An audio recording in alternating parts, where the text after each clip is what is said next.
I'm Terry Hutchens, my colleague Bob Kravitz. We're at Dayton Arena where Indiana wins the most improbable game of the season, beating Temple 58-52.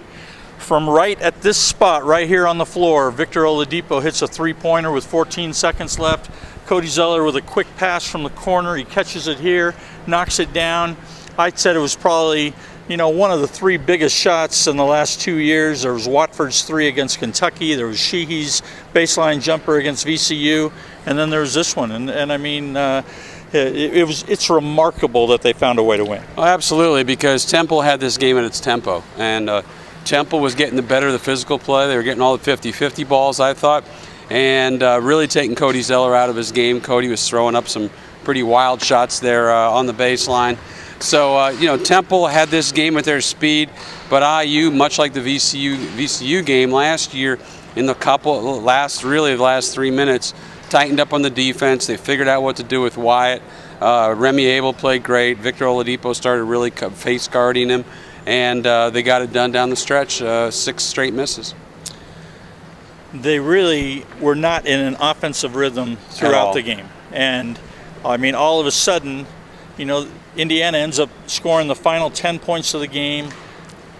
Temple doesn't score in the last 3:09. As you said, they missed all 6 shots. I mean, it was almost one of those games where, you really just didn't see it coming.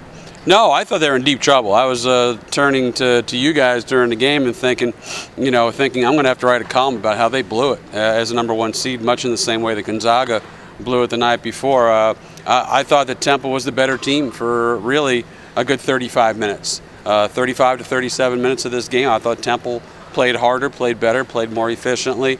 They talk about survive and advance, and this team didn't win as much as they survived. And I asked Tom Crean after the game, did you feel more relief or joy from this game? And he said relief, and I think a lot of IU fans probably feel the same way.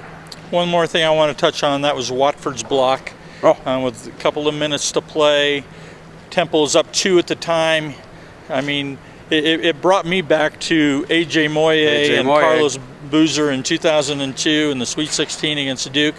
But, that was just a huge play. Just massive. And I thought he was out of the play.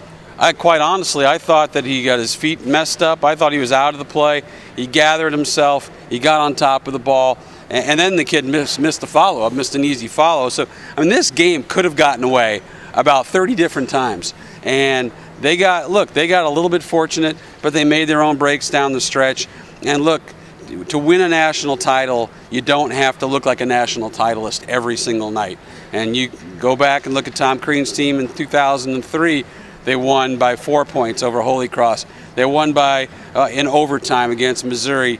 They barely won their next game against Pitt. So they had a lot of close games on the way to the Final Four. There was times down the stretch when I didn't think we were going to be going to Washington, D.C., but we are.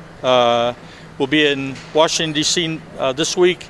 Indiana will play Syracuse on Thursday in the Sweet 16, their second Sweet 16 appearance in a row, and we'll catch you next time.